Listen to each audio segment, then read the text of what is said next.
The next value I'm going to talk about is respecting and being there for each other. I also call it loyalty. I'm going to talk about it from two different standpoints. First, let me talk about it from the point of view of loyalty. See, as a company, we failed so many times, twice in a big way, and we had to reinvent ourselves. And only the third time we finally figured out how to make this work. Without getting sidetracked about that story, so loyalty is very personal to me. Because if not for the people who believed in me, when I couldn't look them in the eye and say, this is what's going on, this is how we're going to make it, we wouldn't be here today.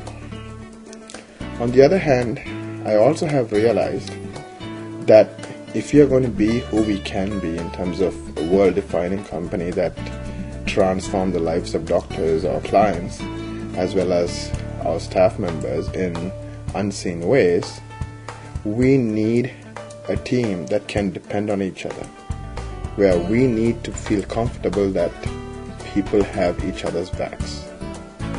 So the value respecting and being there for each other is extremely important.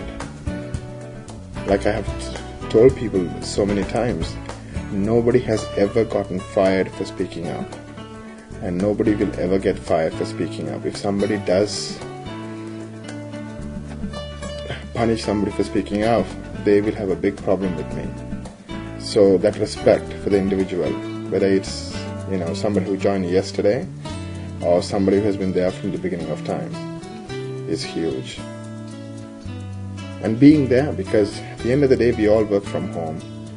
We all don't have the same luxuries that you have in a traditional office. So really knowing that you can count on somebody, that they're going to have your back, they're going to do what they're supposed to and be there for you when you need the help, is huge.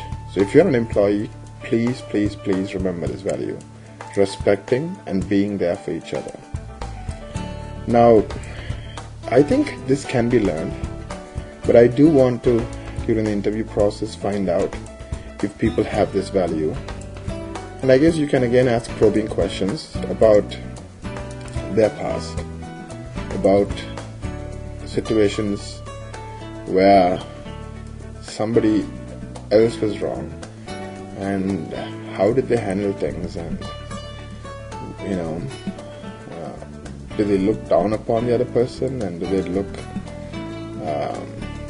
or do they kind of have this uplifting spirit? So but like I said, it can be taught.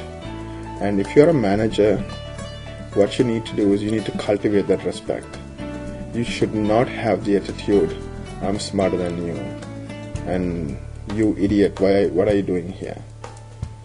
Because that fundamentally means you believe that you're better than somebody else, and let's face it, everybody else is better than you in some ways. So you have no right to start saying you are better than the other person. Yes, maybe in certain areas you have strengths, but that gives you no right to look down on somebody. It fundamentally is something that I abhor as a human being, and I want the same thing from everybody in this company. So please remember this value, internalize it, and live it. Thank you.